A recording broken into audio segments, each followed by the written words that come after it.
सूअर के 3 छोटे बच्चे। एक बार 3 छोटे सूअर के बच्चे थे। उनके नाम थे जिमी, ओंक ओंक, टिमी, ओंक ओंक ओंक ओंक, और टॉमी। ओंक ओंक। वो तीनों भाई ऐसी झोपड़ी में रहते थे जो बहुत आवाज करती थी और पानी भी टपकता था। एक रात जिस समय वे बच्चे सोए थे, उस समय उनके पुराने छत पे दरार आ गई और उनकी झोपड़ी गिरने लगी। उन बच्चों के पास बड़े, बुरे और चालाक भेड़िया से बचने के लिए कोई भी जगह नहीं थी। बहुत हो गया, हमें खुद का घर चाहिए जो कभी गिरने न पाए। जिमी ने कहा। उन 3 सूअर के बच्चों ने फैसला किया कि वे खुद के लिए नया और मजबूत घर बनाएंगे। टॉमी को वृक्ष और फूल पसंद थे, इसलिए उसने अपना घर घास, डंडे, पत्ते और पंखुड़ियों से बनाने का फैसला किया। टिमी को मिठाई पसंद थी, इसीलिए उसने अपना घर चॉकलेट, कैंडी और पेस्ट्री से बनाने का फैसला किया। जिमी चालाक था, इसलिए उसने उसका घर निर्माण सामग्री जैसे कि ईंट और सीमेंट से बनाने का फैसला किया। वे सभी अपने अपने घरों में खुशी से रहने लगे। लेकिन एक रात बड़ा चालाक भेड़िया धीरे से टॉमी के घर के पास आया और उसने दरवाजा खटखटाया। छोटे सुअरों, मुझे अंदर ले लो। भेड़िए ने कहा। टॉमी को पता था कि बड़ा बुरा भेड़िया आएगा और उसे खा जाएगा। तुम चाहे कुछ भी करो, लेकिन मैं दरवाजा नहीं खोलूंगा। ओंक ओंक। उसने दरवाजे की दूसरी तरफ से कहा। मैं जोर से सांस लूंगा और फूंक मारकर तुम्हारा घर उड़ा दूंगा। भेड़िए ने गुस्से से कहा। डंडे और घास से बना हुआ घर उतना मजबूत तो नहीं था। बड़े चालाक भेड़िए ने जोर से सांस ली और फूंक मार के घर को उड़ा दिया। टॉमी अपना घर नहीं बचा पाया, इसलिए वो टीमी के कैंडी से बने घर के तरफ दौड़ता रहा। वो अंदर चला गया और उसने अंदर से दरवाजा बंद कर लिया। भैया, उस बड़े चालाक भेड़िए ने मेरा घर तोड़ दिया और वो मुझे खाने वाला है। ओंक ओंक। टॉमी की सांस फूल गई थी। चिंता मत करो, वो हमारे इस घर पे नहीं आ पाएगा, टिमी ने कहा। जल्द ही वो बड़ा चालाक भेड़िया धीरे से टिमी के घर तक आया और उसने दरवाजा खटखटाया। छोटे सुअरों, मुझे अंदर ले लो। बड़ा चालाक भेड़िया होठ चाट रहा था। तुम चाहे कुछ भी करो, लेकिन हम दरवाजा नहीं खोलेंगे। सूअर के बच्चों ने कहा।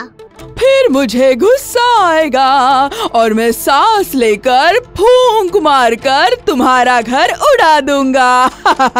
भेड़िए ने गुस्से से कहा। वो बच्चे डर गए और कांपने लगे। मिठाई से बना हुआ घर उतना मजबूत तो नहीं था। बाद में बड़े चालाक भेड़िए को गुस्सा आ गया और उसने जोर से सांस ली और फूंक मारकर उसका घर भी उड़ा दिया। टिमी और टॉमी अपना घर नहीं बचा पाए, इसलिए वो जिमी के ईंटों से बने घर की तरफ दौड़ते ही रह गए। वो अंदर चले गए और उन्होंने अंदर से दरवाजा बंद कर दिया। उस बड़े चालाक भेड़िए ने हमारा घर तोड़ दिया और अब वो हमें खाने वाला है। बचाओ। टिमी और टॉमी बहुत रोने लगे। चिंता मत करो, हमारे इस घर में वो नहीं आ पाएगा, जिमी ने विश्वास के साथ कहा। जल्द ही वो बड़ा चालाक भेड़िया धीरे से जिमी के घर के पास आ गया और उसने दरवाजा खटखटाया। छोटे सुअरों, मुझे अंदर ले लो। बड़ा चालाक भेड़िया होठ चाटते हुए बोला। तुम चाहे जो भी कर लो, लेकिन हम दरवाजा नहीं खोलने वाले हैं। सूअर के बच्चों ने कहा। फिर मैं जोर से सांस लेकर फूंक मारकर तुम्हारा घर भी उड़ा दूंगा। भेड़िए ने गुस्से से कहा। जिमी का ईंटों से बना हुआ घर चालाक भेड़िए को उनसे दूर रखने के काबिल था। उस बड़े चालाक भेड़िए ने जोर से सांस लेकर फूंक मारकर उनका घर उड़ाने की कोशिश तो की, लेकिन ईंटों से बना हुआ घर बहुत ही मजबूत था। वो उस घर को उड़ा ही नहीं पा रहा था। चालाक भेड़िए, अब तुम हमें नहीं खा सकोगे। जिमी ने गर्व के साथ कहा। मैं तुम्हें खाऊंगा? नहीं, मैं तुम्हें नहीं खाऊंगा। मुझे सिर्फ रहने के लिए जगह चाहिए। भेड़िए ने कहा, मैं तुम्हारे जैसा मजबूत घर नहीं बना पाऊंगा।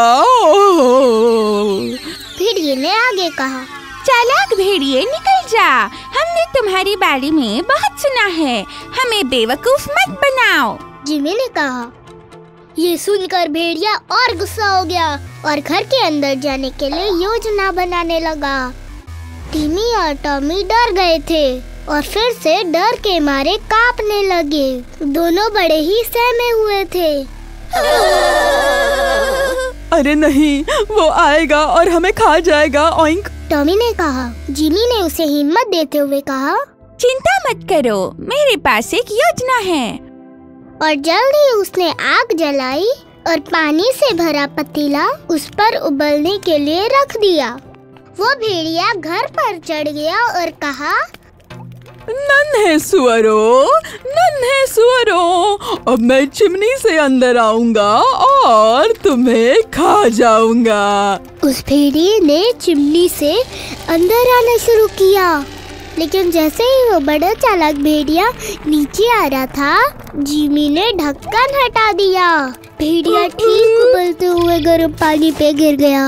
जल्द ही जिमी ने पतीली पर ढक्कन रख दिया और उस बड़े चालाक भेड़िए का अंत हो गया। जिमी भेड़िए से भी चालाक था।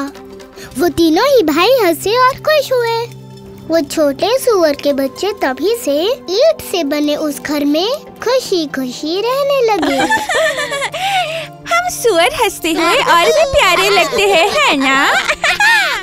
और इस तरह उस ईंट से बने घर में तीनों भाई खुशी खुशी रहने लगे। कहानी पूरी हुई।